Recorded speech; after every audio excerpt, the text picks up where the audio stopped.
sometimes when life seems to crumble, it's easy to lose our faith.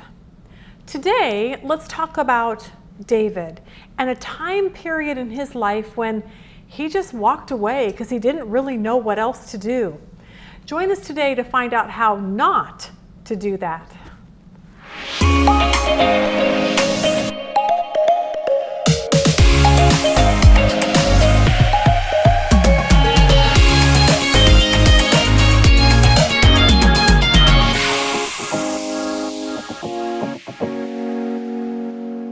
All right, good morning. Welcome to our Encouraging Truth series. Happy you are with us today. For the last couple weeks, we've actually been encouraged by King David's life. We've seen his life filled with ups and downs, and we've seen David's life really great and then come crashing down and falling apart. Most of that was because of something really amazing that happened, like he killed a giant, Goliath. Okay, the little teenage boy kills the giant. And we look at David and we say, wow, he has got the most amazing faith. But today, we're going to see that he kind of loses his faith in God. And so what I want us to do is see this. Encouraging truth number 88 is this. When your life falls apart, you do not have to lose your faith. And we should know that, especially as followers of Christ. Because somehow we feel this way, like it's either consciously or unconsciously, that God just wants us happy. That if we're a follower of Jesus, we should be happy and healthy and things should just go great. We should pray and God should always say yes to us. And what happens is with that kind of thought process, when things don't go the way we think they should, we're shocked. Because we're like, well, I didn't think that's what following Jesus was all about. But here's the truth, and here's where I want you to really grasp today, that following Jesus is about living through the pink slips and the divorce. Following Jesus is about living through the heartaches and the tragedies. Following Jesus is about not getting accepted into the school that you want. Following Jesus is about that boyfriend or fiance breaking off the engagement. Being a Christian does not take away all the bad stuff. Being a Christian is about learning to trust God through the bad stuff. Now, the reason following Jesus is so incredibly great is not because you're going to always have great circumstances all your life.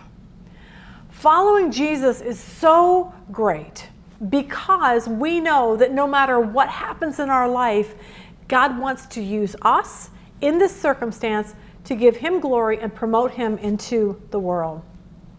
See, we know as a follower of Jesus that all of our painful experiences in life, that God will use those for good, that he always has a purpose.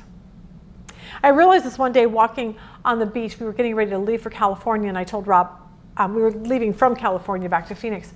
And I told Rob, I said, I want to go walk on the beach one last time.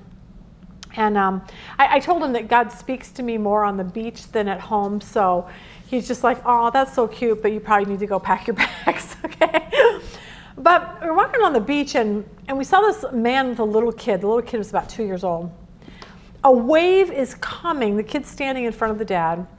And what was amazing is the wave hit the little boy, and the dad does nothing. The dad literally does nothing. The boy falls down. The dad stands there and looks at him. But then the little boy stands up and runs back to his dad. And then his dad picks him up. And I started thinking, that's kind of like our Christian life. We get knocked down. And sometimes God just allows it to show us our need for him so we come running back to him.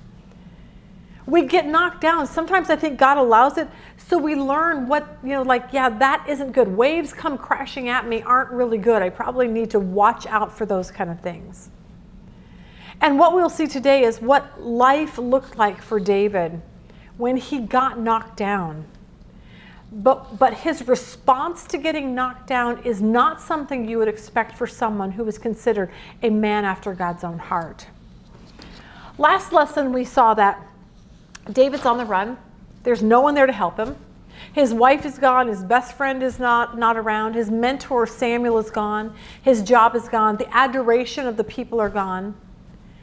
And at this point in David's life, what is almost more shocking is his faith seems to be gone. And we're like, really? Are you joking? The man who took a sling and some stones and came up against the giant Goliath and killed him, like this man's faith is gone? The man who trusted God while he killed lions and bears, the man who wrote poems and sang songs to God, like we're talking this man? And the answer, unbelievably, is yeah. And for David, here's his problem. Where can he go? Where do you go with no money, no resources, no family, no friends? If he goes to Bethlehem, King Saul may hurt his family. He already went to Samuel, but he doesn't want anything bad to happen to Samuel, so he knows he needs to stay away from him. David has nowhere to run. He's got a bounty on his head. So he goes to the one place that he thinks he might be safe, and that is church. Well, our church is how we would look at it. It's a place called Nob, which is around modern-day Jerusalem. There were 85 priests that gathered at this place. 1 Samuel 21:1 says this, Then David went to Nob. To Abimelech the priest, and Ahimelech was afraid at meeting David, and said to him, Why are you alone, and no man with you? Remember, David's like a rock star. He's like a movie star. Everyone knows who David is. He killed Goliath. But the priest is confused. He's like, David, what are you doing here? No one's with you. What is going on?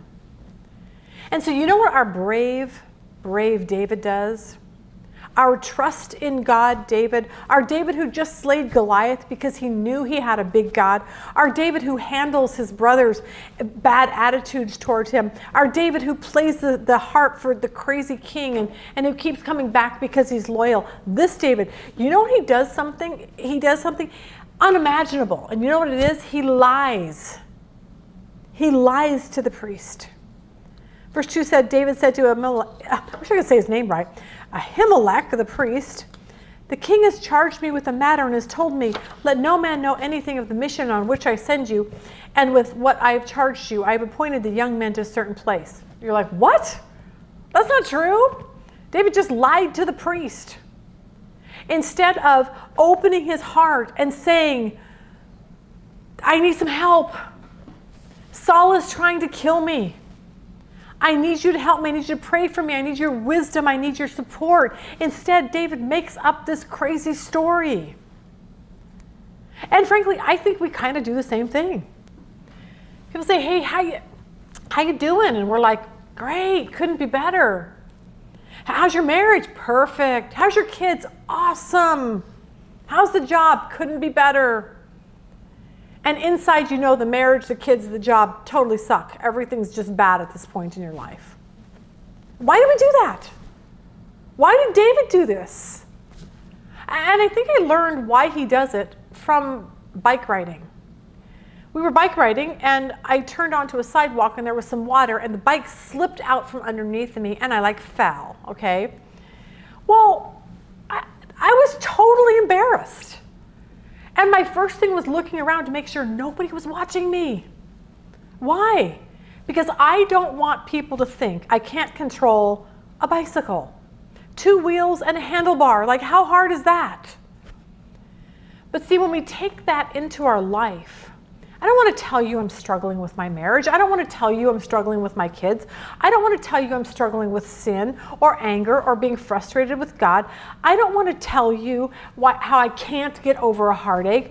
I don't want to tell you that I still hate that person who hurt me. Why?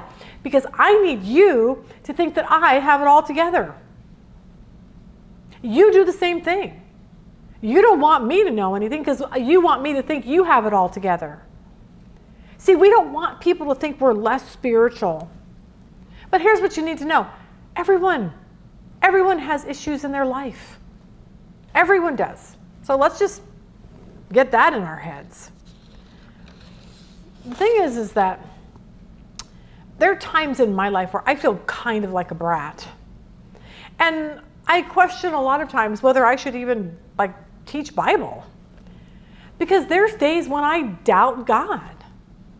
There's days when I'm really mad at my husband, Rob. And when I am, I'm probably not that nice to him.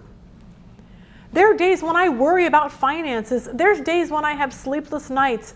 And honestly, we need to be open and honest and tell people that. Tell people that, I'm hurting. I probably need some help on this. And David should have done that. But he didn't. And what we see with David is this slow fade. And what we see is this: David is losing his focus on God. And here's our lesson. Our lesson is this: when life changes, when we get confused and angry at God, when we have taken off our God glasses, when we have put our poor me, I hate my life glasses on, when we can't see God in anything, when we can't see his guiding hand anymore, when we can't see that, you know what happens? Our faith is just wavering. And what we see and what we learn from David is how easy it is. How easy it is to lose our focus on God. And that is a huge warning for us. Because when we lose focus on God, we start looking to ourselves to make things better instead of trusting him to make things better for us. Look at verse 7. Now a certain man of Saul's servants was there on that day.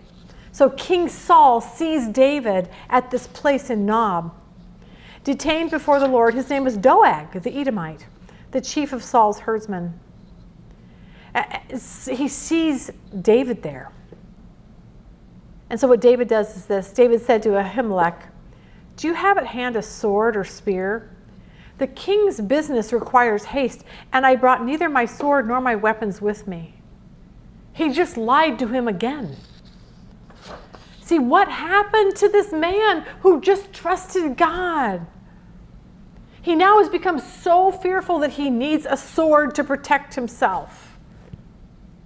The priest said in verse 9, "The sword of Goliath, the Philistine, whom you slew in the valley of Elah. See, it's here wrapped in a cloth behind the ephod. If you will take that, do so, for there is no other here." And David said, "There's none like that. Give it to me." Sword in hand, David lied to the priest. And the next thing he does is almost unimaginable. He runs to enemy territory. He runs to the Philistines. He runs to the home of Goliath, the giant that he killed. And you're like, what? Why would he do that? Why would he run into enemy territory? And I think it's because David was so terrified that Saul was going to find him and kill him, that he knew the only place Saul would not look for him was in Philistine land. Verse 10, David arose and fled that day from Saul and went to Achish, king of Gath. The servants of Achish said to him, "Is not this David, the king of the land?" Like, they're just shocked. Like, isn't this David? "Did they not sing one to another of him in their dances? Saul has slain his thousands and David his 10,000s." David took these words to heart and was much afraid of Achish, king of Gath. He knew he would be in trouble if they realized that he was the one who killed Goliath. That could be a bad thing for him. So look what he does. Verse 13. He changed his behavior before them, pretended to be insane in their Philistine hands, scribbled on the gate doors, and drooled in his beard.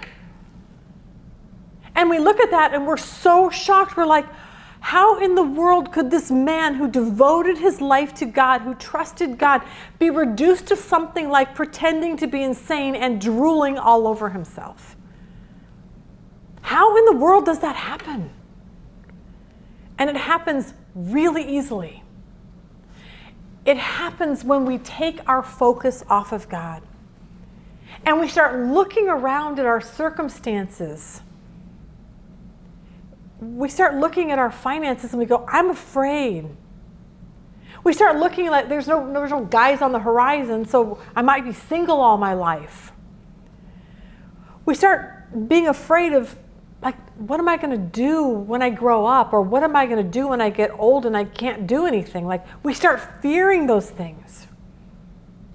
We take our focus off of God and we fear marriage failure. We fear our children becoming addicts. We fear what the doctor will say. We fear being alone. We just fear. And suddenly we're consumed by fear. And this is exactly what happened to David. And if we aren't careful, we are going to look like him, pretending to be crazy and drooling all over ourselves. This is just a huge warning today. That if this can happen to a man after God's own heart, a Goliath killer, a lover of God, this can happen to you and to me. So what do? Here's what we do. We plan ahead. We plan ahead for this. When you go camping, you don't just hop in the car and go someplace. No, you think about where you're going. You get a map, you get supplies, you check the weather, you make sure you have a tent, a sleeping bag. And here is the lesson that we have to learn from David. You have to plan ahead for when your life may take a turn for the worse. You got to plan for that. And that's why this is kind of a warning. Because all of us are going to go through things that we are going to fall apart like David. I don't want us to do that. I want us to be different than David. And here's how you plan. You stay in the Word daily. You keep your Bible open daily. Because we have all the stories. David didn't have that. Like, he had some of the law, but he didn't have the stories. Like, we get to read the story of David. David didn't have that for himself. But we have that. And when we read the stories of people like David, suddenly we're reminded of how big God is. And no, David, you didn't have to do that. You could have trusted God. He would have taken care of you. The story of David reminds me of how easy it is to get sidetracked, to get fearful, and to run away from God. But here's what we need to know. Just like David, things are going to happen. Your spouse may leave. Your spouse may die. Your best friend may move to another state. You may get fired from your job. Your small group, the people in your small group may disappoint you or gossip about you or whatever. And if you do not have a strong relationship with God, you're going to go off the rails just like David. That's why I have to say, read your Bible daily, whether you want to or not. If you're struggling, open Psalms. Psalms is all of the writings of David, basically, most of them. And you can see his heart when he was running and scared, and you can pray that back to God and say, God, I don't want to be like that. I'll end here with a story on how the Bible worked for me with fear. We had about 30 days left with our business, and we were running out of money and didn't know what we were going to do. I honestly did not know what we were going to do. And I opened my Bible and just happened to be in 2 Chronicles 20, verse 2. It was told Jehoshaphat, a great multitude has come against you from beyond the Dead Sea. For we have no might to stand against this great company that is coming against us. We do not know what to do, but our eyes are upon you. When I read that, I said, this great multitude of financial issues are coming against me. I don't know what to do. But when Jehoshaphat said this, we don't know what to do, but our eyes are on you, it literally changed my life. I said, God, here's the deal. I don't know what's going to happen. And I could run away in fear and drool and do the things that David did. Or I could stop and say, God, I'm trusting you to take care of us. And now it's been years and years and years and years later, and I look back and I say, God took care of us. I don't even remember how he did it, but I know he did. So there you go. Verses in the Bible are what's going to keep us focused back on him and not focus on the problem. So that's what I want to leave you with today. I want to leave you with our encouraging truth, which is, if I can find it, when your life falls apart, you do not have to lose your faith. And the way you keep from doing that is to stay connected to God and stay in his word daily. Hope that helps. Have a really good week.